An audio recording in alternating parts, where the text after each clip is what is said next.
Now it gives me a great honor to bring to this podium, not someone that has to be introduced to you, but bring to your podium a man that obviously served us as a member of the Supreme Court of Texas, served us as Attorney General, and now serves us as a member of the United States Supreme Court. And as Chairman of the United States Senate, we're going to give him that one too. I have to tell you that it is a great privilege to file for re-election to the United States Senate. It's hard for me to believe that so much time has passed. I have to tell you that I'm as disappointed and as most Texans are with what they see happening in Washington, D.C. today. Washington is broken. It's not working the way it should. And I believe it's important that I go to Washington to try to work as much as I can with folks on both sides of the aisle to find real solutions to the problems that confront our nation today.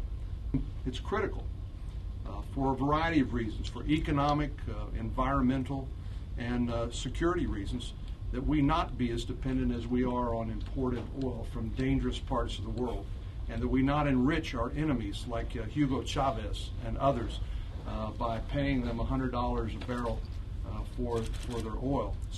We are in a global competition for the best and the brightest. In the past, we've been the beneficiaries of the fact that people have always come to the United States who have wanted to take risks, who wanted a better life for themselves and their families. And we've got to continue to be that welcoming society. But when it comes to our immigration system, our broken immigration system, we need to make sure that our legal immigration system works, and that we need to make sure people don't jump in line ahead of others, and that we restore respect for the rule of law. That protects all of us, regardless of where we come from or how we pronounce our last name. The knowledge that our laws will protect all of us, and we will all be guaranteed equal justice under the law.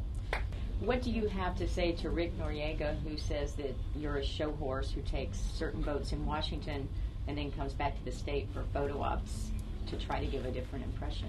Well, you know, I've never thought of myself as a show horse. I think most of my friends and people who know me will say I tend to be more of a workhorse rather than a show horse.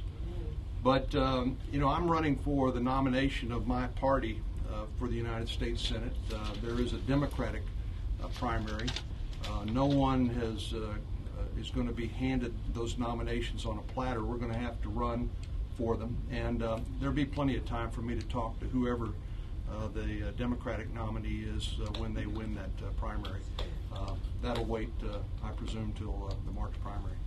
There's been several polls this year that indicate a fairly substantial portions of Texans don't know who you are, and the ones who do know who you are fairly evenly divided into whether or not they think you're doing a very good job. What do you attribute that to?